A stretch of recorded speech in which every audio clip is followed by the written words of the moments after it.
আসসালামু আলাইকুম সুপ্রিয় দর্শকবৃন্দ, আমি এই মুহূর্তে আছি নোয়াখালী চৌমুহনী রেল স্টেশনে।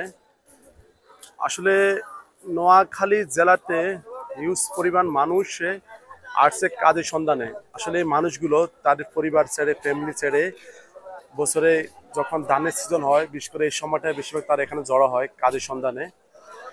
আমরা দেখতেছি আসলে চৌমুহনী রেল স্টেশনে প্রচুর পরিমাণ মানুষ আজকে সবাই এখানে জড়ো হয়েছে শুধুমাত্র কাজ জন্য। যারা আসলে কার জন্য লোক দিতেছে তারা আসতেছে, দেখতেছে এবং কথা বলতেছে তাদের সাথে। তাদের যে প্রাপ্য মজুরি, যে তাদের দৈনিক হাজিরা কত করে দিবে এবং কি কাজ করাবে, তাদের সাথে কথা বলে যদি তাদের সাথে কথায় কাজে মিল হয় তাহলে তাদেরকে ওই চুক্তি ভিত্তিতে তারা নিয়ে যায়। আসলে রিসেন্টলি 2-3 দিন বৃষ্টি হওয়ার কারণে গিয়ে যারা কাজের জন্য লোক নেয় তারা আসলে লোক নিতেছে না, বৃষ্টির জন্য কাজ হতেছে না। এই জন্য এরা সবাই কিন্তু এখানে জড়ো হয়ে আছে, না হলে কিন্তু এত মানুষ থাকতো না। কারণ এখানে হয়তো কেউ আসে কেউ যায়, এভাবে সবসময় চলমান থাকে। কিন্তু এখন সবার কাজ বন্ধ থাকার কারণে সবাই কিন্তু এখানে এখন জড়ো হয়ে আছে। আমরা দেখতেছি আসলে সবাই কিন্তু এখানে টাইম পাস করতেছে। আমি কথা বলবো আসলে কিছু জনের সাথে কথা বলবো, আসলে তারা কোথেকে আসছে। আমি দেখতেছি একজন মুরব্বী আছে, ওনার সাথে কথা বলবো। আসসালামু আলাইকুম, কেমন আছেন? ভালো। আপনার আপনার জেলা কোথায়? কুড়িগ্রাম। কুড়িগ্রাম। কাজ পাইছেন? না। কি জন্য কাজ পাইছেন না? বৃষ্টির কারণে নাকি? হ্যাঁ, বৃষ্টির কারণে। বৃষ্টি হলে কাজ পাইতেন? হ্যাঁ। আপনাকে মানে কি হবে, আপনার হাজিরা কত করে দেয় ডেইলি? মানে কত হলে যাবেন, মানে কি কাজ? আগে তো মানে কাজ তো কাম করছে 850 করে। 850 করে? হ্যাঁ। এখন আজকে কিরকম রেট, কমছে না বাড়ছে? আজকে রেট কমছে। আজকে কত করে? আজকে 600 650। 600-650। এটা কি জন্য হচ্ছে? মানুষ বেশি হওয়ার কারণে যায়? হ্যাঁ, মানুষ বেশি। মানে মানুষ বেশি হলে রেট কমে যায়, হ্যাঁ, আর মানুষ কম হলে রেট বাড়ি যায়। বাড়ি যায়। আচ্ছা। হ্যাঁ। আর এখন বৃষ্টি হওয়ার কারণে আরো বেশি অবস্থা খারাপ হয়ে গেছে। হ্যাঁ। আপনাদের কি কাজ শেষ? আপনাদের জেলার মানে ওগুলা ধান টান যেগুলো সেগুলো শেষ হয়ে গেছে? যেখানে গেছে সেখানে শেষ, আর অল্প কিছু আছে। মানে বৃষ্টি সব ভাসে গেছে। বাকি গেছে। হ্যাঁ, এখন গৃহস্থ আজ সকালে বিদায় দিয়ে দিল। আমরা দেখতেছি আসলে আজকে এত পরিমাণ মানুষ আমি কখন দেখি নাই, যে এতগুলা মানুষ হয়তো বৃষ্টির জন্য হয়তো সবাই এভাবে জড়ো আছে। আপনার জেলা কোথায়? বলো। বলা থেকে আসছে? জি। কাজ পাইছেন?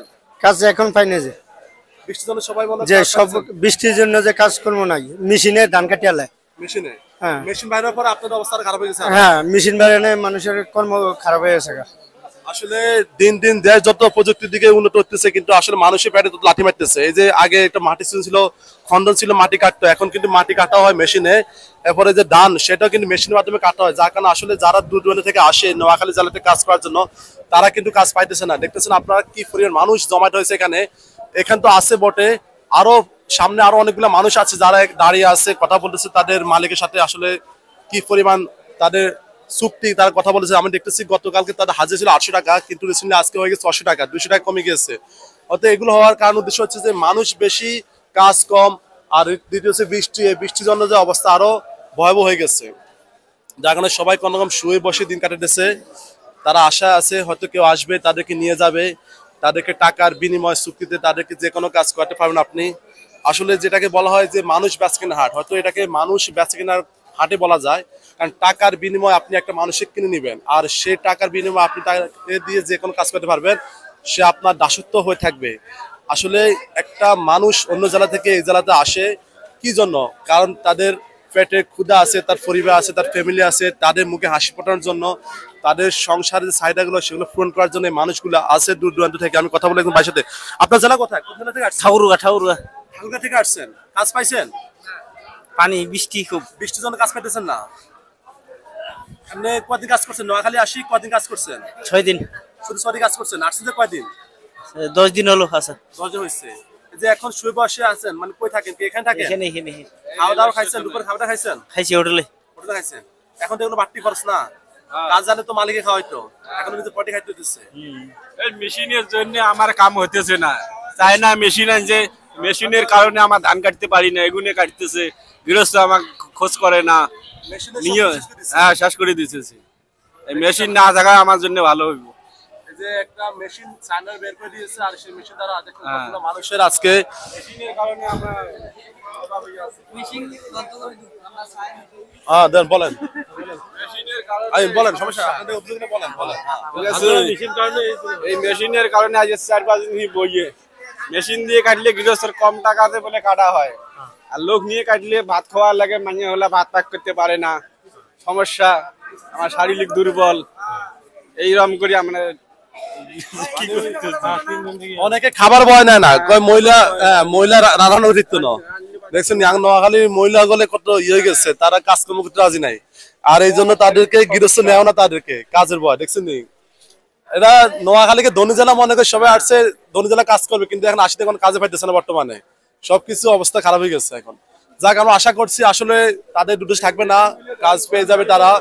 তো যাদের লোক দরকার বা যাদের এখনো জমি কাটা হয় নাই, ধান কাটা হয় নাই, তারা আসতে পারেন নোয়াখালী শ্রমণ স্টেশনে। এখানে অনেকগুলো লোক জড়ো হয়ে আছে, অনেকে আছে এখানে, আপনারা আপনাদের সাইডে অনুযায়ী নিতে পারেন তাদেরকে। আমি এই মুহূর্তে আছি নোয়াখালী চৌমনি রেল স্টেশনে। আমি আবার বলতেছি যাদের কাজের জন্য লোক প্রয়োজন তারা চলে আসতে পারেন এখানে। আজকে অনেক মানুষ জমায়েত হয়েছে এবং তাদের নিতে পারেন আপনারা যে কোনো চুক্তি বিনিময়। আজকে কিন্তু রেটও কম আছে। আজকে রেট কম না, আজকে আজকে রেট কত হয়েছিল? আজকে রেট আজকে রেটে 500 550 গৃহস্থ 400 টাকা কয়। আগে তো 800 হয়েছিল। হ্যাঁ ছিল। যাক আজকে কিন্তু রেটও কম আছে। তো যাদের লোক প্রয়োজন তারা চলে আসবেন। তো ভালো থাকবেন সবাই, দেখা হবে পরবর্তী কোনো ভিডিওতে। আর দোয়া করি সবার জন্য। আসলে সবাই সবসময় এক কথা বলো, সবাই কিন্তু মানুষ, সবাই সবার জন্য। আসলে তারাও কিন্তু ফ্যাটে দায় কিন্তু এখানে এসেছে কাজ করার জন্য। তো আমরা তাদেরকে আসলে সেভাবে দেখবো, তাদেরকে সে সম্মান করব, তাদেরকে সে ভালো চোখে দেখবো। আসলে তারাও মানুষ, তারা এক জেলা থেকে এই জেলা আসছে, যাতে আমাদের জেলা একটা সম্মান থাকে, যাতে তারা বলতে পারে যে না নোয়াখালী মানুষ ভালো, আমরা সেই চেষ্টাই করবো। তো ভালো থাকবেন সবাই, ধন্যবাদ, আল্লাহ হাফেজ।